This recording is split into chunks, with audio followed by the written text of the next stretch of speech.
Okay, so my opponent claimed that the reason why tuition is increasing so much is because colleges are spending more, such as on sports arenas and instructors, etc. And that the colleges will continue to spend more if they have the ability to pay. I'm going to explain why this ability to pay is directly related to the federal student loans. According to Patrick Hedger from the Daily Caller, students are taking out cheap loans as liberally as colleges spend their tuition. With money readily available at low rates to anyone who asks, students never think twice, and colleges have no incentive to keep their prices low.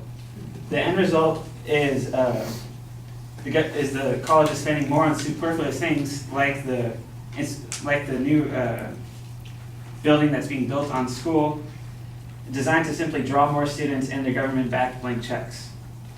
And this brings me into my claim that subsidized loans have actually led to a higher education bubble. What is a higher education bubble? According to NASDAQ, a higher education bubble is a market phenomenon characterized by surges in asset prices to levels significantly above the fundamental value of the asset.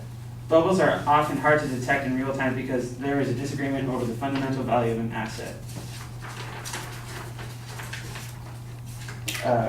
According to Peter Thiel, the co-founder of PayPal, education is a bubble in a classic sense. To call something a bubble, to call something a bubble. Housing was a classic bubble, as were tech stocks in the 90s, because they were both very overvalued, but that was an incredibly widespread belief that could not be questioned. You had to own a house in 2005, and you had to be in the equity market in 1999. According to Chris Edwards from the Cato Institute, it is a matter of supply and demand. More and more Americans have sought a college degree, which has pushed prices higher. Ordinarily, such upward pressure would be restrained by consumer willingness to pay, but as government subsidies have helped absorb tuition increases, the public's budget constraint has been lifted. According to Veronica DeRuggi from the Examiner, she states that by keeping student loan rates artificially low, the federal government is contributing to the rapid increase in college tuition. As it did to the housing market, free or reduced priced loans has artificially inflated the price of college education. Thus begins a classic upward spiral caused by government intervention. Subsidies raise prices, leading to higher subsidies, which raises prices even more. And I'm going to go to a second claim that subsidized loans actually harm students. One way it harms students is that it causes unemployment. According to Jordan Wiseman from The Atlantic, about 1.5 or 56% of bachelor degree holders under the age of 25 last year were jobless or underemployed, the highest since at least 11 years. According to Patrick Hedger from the Daily Caller, federal student loans, which are soon to be the only education loans, severely obstruct the market and are directly responsible for the surge of and unemployed youth with bachelor's degrees. Another way that students are negatively impacted by the student loans is it causes a big increase in debt. From the American Association of State Colleges and Universities, particularly worrisome is that the number of college graduates with $40,000 in student loans that has increased tenfold in the past decade.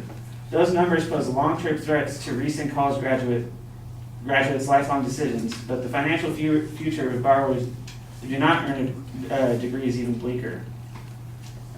From Patrick Hedger again, the overconsumption crisis is even more evident in the college dropout rate. A staggering 46% of all students fail to graduate within 6 years. They are left with all the debt and none of the payoff. Beyond the campus, the market is flooded with millions of astronomically expensive bachelor degrees worth only a fraction of what they used to be. The ultimate end result is a lost generation of 20-somethings with massive debt and no job to begin to pay it back. And students are deeper in debt than ever before.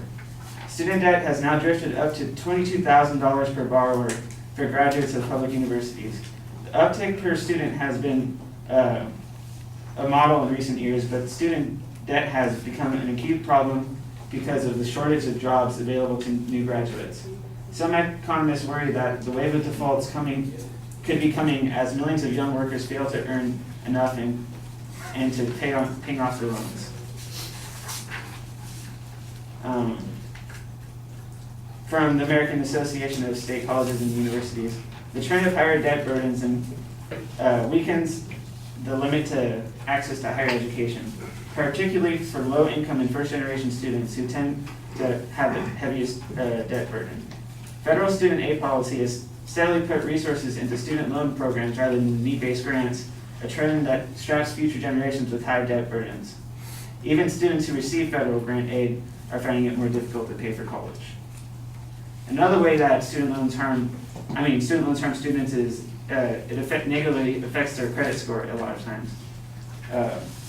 Cello Chang, a person that made a dissertation for Cal State Polytechnic University, that book. Defaulting on loans goes on your credit score and can seriously hinder your ability to get a loan later in your life. Student loan defaulters are restricted in their access to bankruptcy protection.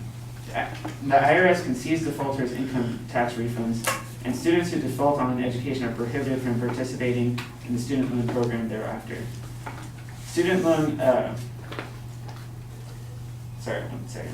K.M. Kristof from Los Angeles Times states that because your student loans are to be your first significant loan in the world of credit, it's imperative that you handle these loans wisely.